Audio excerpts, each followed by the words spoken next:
Welcome to Melodies TV, Ghana's #1 social platform. Me mamuni akwaba eba Melodies TV so. Em say asem we asem bia na nkrofo bebre na ehwe nim. Na mesre se wote noise ewo background na insio to a eto ewo bebi amewo Ghana enye easy trese tema insio gu egu na enye easy free enjoy enwumre enda nopa etuemu a trese atiaso enda nopa enye easy nti utie noise amesre fa chame na anse ne beto aso no subscribe na click the notification bell on so oye ne sa latest news bi aba wonsa ebeka. We have an official WhatsApp platform, WhatsApp group. Ghana for bebre na ewo amanonene join etre wo mo adwen ewo platform ne so mesre so opesa o join a me sure say by this time group no I don't know whether there is space but now say administrators no mo a little clean up into mesre so opesa o join the group now. The link is in the description box. Now that being said, let me say this, belated happy birthday to Mr. Prince. He is one of the administrators of the group. Say waya there we share the topics na nyama whatever ewo group no more WhatsApp group nim nia no wo mu ne Mr. Prince and na ne birthday into no belated happy birthday to him. Okay, also person sending any audio on any other matter biana your number ewo screen ase mesre obetumi send a voice recording mesre memfre send a voice recording. Now yan konsem ni mu so I've updated you guys on Kennedy Japan and the judge issue. Obi we follow channel way for a very long time now. Every single step on that particular matter, me de abremo. Now the last time we spoke, Embra Kennedy Japan, no, that wasn't the last time, but let me just take it from that side and then let me bring you what happened in court because Omako court, Emma in Semakwa Kusisi were court. Now,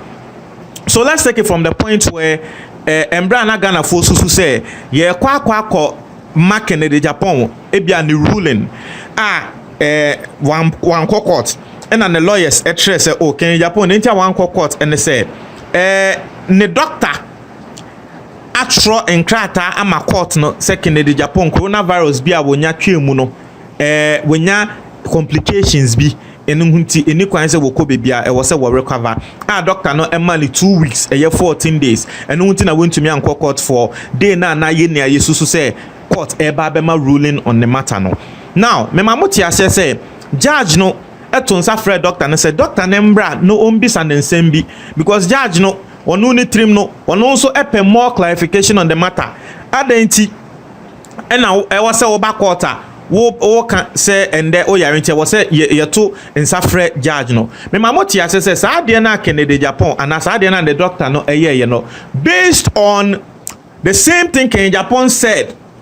to obinim embra obinim so waka say wo yare a wentumi anko court ninti no based on that same thing. That's the same thing I'm also saying to Kennedy Japan. Emma, some people who are supporters of Kennedy Japan crab abontin ebedi matem. Now judge no say what to suffer Kennedy Japan ne doctor now what tron krata aka say Kennedy Japan was suffer from coronavirus complications no. Judge no emma date 1st October. Say 1st October and a Kennedy Japan the doctor no one bra. Now ye wa na judge na nkasa. Esa so be tron krata aka say won no nkasa edwen asem ne ho a we hu ne say da bi 1st October na one ma Kennedy Japan doctor say one bra no mbisa ne nsem no. Da bi one bra on 6th of October mum ma womba on 1st of October into will vary the date and aye na yeti ase it is 6th of October so aba.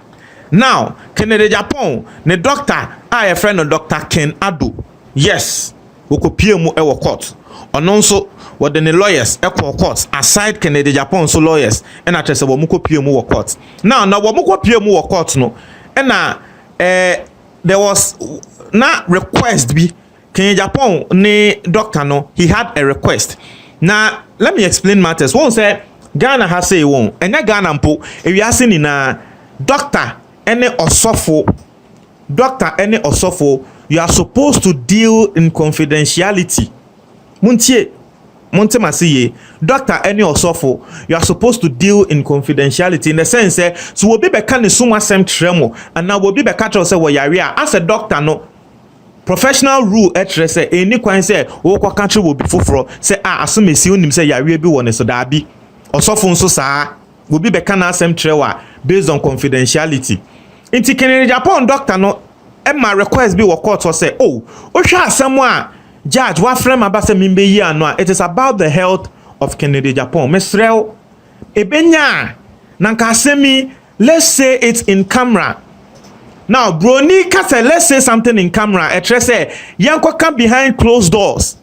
even though the name uti in camera be you say bia ye ntwa wo camera so da bi say broni ka say let's say something in camera na tre say my ma wo be for front ma me ne wo pe yanko ka asem no until that was the request from Kennedy Japan's doctor. So based on the confidentiality on no your doctor asem no based on confidentiality and based on the health of the client niti wo benya na ka asem no ma wo bia ante wo no ne judge ne pe ene bia and the lawyers no wo mun kohye baby ma wo bia wa ba court bia ante ne yen ka asem no nti eho ena Afenyo Markins wo no so Kennedy one of Kennedy Japan ne lawyers no enso eka ofo aso se ne kre Ushase ni asem ne kona sa na wo se ye no. But the judge denied that request. The judge actually threw out that request because judge na asem a can say oh mo hwe de mo can say yes confidentiality and kre o ye doctor eni kwan say obeka wo bi ni we ye confidentiality matters but asem we ye ken me judge no I will not delve into the health aspect of Kennedy Japan. It is only on request and a form now o judge no wa sign abre court ne say enamonu nso ntima Kennedy Japan ba court no and also pe na menko nko bisa ne coronavirus no den na esi ne sebe ne health na etese da bi eye form now sign ye pe na me bezi ma asem wo so ntima me che say me ma enhamokra nti judge no true o mo request ne out ema omotia asem no so na omotia so na judge no ebisa Kennedy Japan doctor ne say yes obie nim say case no koso na nkrofo expect nkrofo hwe say Kennedy Japan be back court na say ruling cry yama nti ehwa na ehu say wo doctor no what throw enkrata de aba wasan ne enkrata na say no or ka say what wrong kata because an ekrebeba later or say one who say wo doctor no what wrong enkrata de aba na enkrata na wo doctor no what wrong aba no mesre meka si wo beti na echi na ne pa ko ne ka say doctor yi wa sheda yes ade way to delay the process because Kennedy Japan ya wadan for edien e na obeka itasem a judge ni bisa doctor no no na doctor ne ka say oh si wo bi ka sa na ni pa ko no wo nim de ekoso na ne kre ene say Kennedy Japan indeed he's suffering from post complications from coronavirus na after wonya coronavirus ni wie ye no still indro bi wo ho e wo se ye ma no nti indro na wonum no eno ene de how bi ebre no eno hu nti doctor na eka say ye ma Kennedy Japan 14 days na sa 14 days no won fan recover ansa na baba court nti se wo bitina achi na ne pako na eka say Kennedy Japan wo peso delay case nti no yesa na trese ne pako no wonim di AC ne pako no doctor nti wonim di AC nti ono a wo ye doctor no sa na wo ka ena jade sanso bisa ne say wo hwe Kennedy Japan form a ye de aba wo din etale so say wo ena wo grant sa de na one OPD number eni so na one thing is say I don't know but I think say medical forms no I think once Okwa hospital na your tron numbers ni nyama bi woso I've never gone for a medical form before but that's what I'm thinking because judge ni bisano say forms no OPD number bia e wose oboso no eni so baby nso ananke wose won so sign e wo form ne so no eno nso eni form ne so inti no eno nso wo bi etinechi ane bakon beka say form we kra no enhye da na genuine inti eno nso den na wo kan afa ho ɛna judge nka sɛ form ne deɛ yɛ genuine pa na wohu ne sɛ OPD ne sa nyama ne number any so a it is because it is a special case. Yɛ nim sɛ Kenya Japan is not an ordinary person. You don't expect someone like Kenya Japan sɛ ɔbɛkɔ hospital na ebi a wakɔdi queue mu sɛ wɔkɔgye number akɔgye nyama no no do ya yɛ de ne kɔ ne doctor hɔ. So it is a special case intiana sa nyama no any forms ne so but ɔno judge ne deɛ form no yes ɛyɛ ɔno ɛna authorize yɛ ɔno na wɔka sa nyama na yɛatro ɛwɔ so no nti ɛno na judge nka sɛ okay mewie nti no asɛm no yɛagye ne yɛtwɛn Kenya Japan wɔ recover fully a na yɛato asɛm no so nti deɛ si yɛ ɛwɔ court no ɛno no montrɛ mo adwon comment box no mu meda ase